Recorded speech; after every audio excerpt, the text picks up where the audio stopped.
नमस्कार, स्वागत है। मैं हूं आपके साथ पूजा सचदेवा। आज राजा हत्याकांड को लेकर एक बहुत बड़ा अपडेट मैं आपसे शेयर करने जा रही हूं। एक बहुत बड़ी ब्रेकिंग न्यूज। देखिए, राजा हत्याकांड की मुख्य आरोपी सोनम रघुवंशी की तरफ से 97 दिनों के बाद जमानत अर्जी दाखिल की गई थी। मैंने आपको जानकारी दी थी और इसको लेकर पहले 17 सितंबर की तारीख तय हुई कि 17 सितंबर को जमानत अर्जी पर सुनवाई होगी, लेकिन बाद में 17 से 19 सितंबर ये तारीख कर दी गई और 19 सितंबर को जमानत याचिका सोनम की खारिज कर दी गई है। जी हां, सोनम रघुवंशी को जमानत नहीं मिल रही है। कोर्ट ने सोनम रघुवंशी की जमानत याचिका को खारिज कर दिया है। अब इस पूरे मामले में अगली सुनवाई शिलोंग के सेशन कोर्ट में होगी, लेकिन मैं आपको बता दूं कि इस पूरे मामले को लेकर जब सुनवाई चल रही थी तब राजा के भाई विपिन रघुवंशी और राजा के पूरे परिवार को कहीं ना कहीं ये डर सता रहा था कि कहीं सोनम को जमानत ना मिल जाए, क्योंकि इस केस में पहले 3 आरोपियों को जमानत मिल चुकी है और ऐसे में इसका फायदा सोनम को मिल सकता है। यह बात कहीं ना कहीं विपिन रघुवंशी की तरफ से कही जा रही थी और विपिन रघुवंशी ने यह भी कहा था कि अगर सोनम को जमानत मिलती है तो कहीं ना कहीं ये शिलोंग पुलिस की बहुत बड़ी हार होगी। लेकिन अब जब इस पर फैसला आ चुका है, सोनम की जमानत याचिका को कोर्ट ने खारिज कर दिया है, तो विपिन रघुवंशी का कहना है कि ये मेघालय पुलिस की बहुत बड़ी जीत है और इससे काफी खुशी उन्होंने जाहिर की है।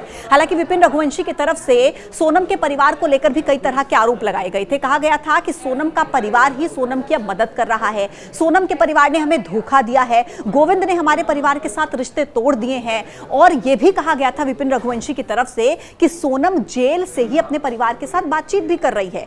यहां तक कि विपिन रघुवंशी का दावा यह भी था कि सोनम की जो जमानत अर्जी है वो किसी सरकारी वकील ने नहीं लगाई, बल्कि वो किसी प्राइवेट वकील ने लगाई है, जिसका मतलब यह हुआ कि वो प्राइवेट वकील सोनम के परिवार की तरफ से हायर किया गया था। हालांकि मैं आपको बता दूं, सोनम के भाई गोविंद की तरफ से बार बार ये क्लियर किया जाता रहा है कि वो ये तक नहीं जानते कि वकील है कौन, उनकी तरफ से कोई मदद सोनम को नहीं की गई है। लेकिन ये बहुत बड़ी खबर है कि सोनम की जमानत याचिका को कोर्ट ने खारिज कर दिया है। अब इस पूरे मामले में अगली जो सुनवाई है वो शिलोंग के सेशन कोर्ट में होगी।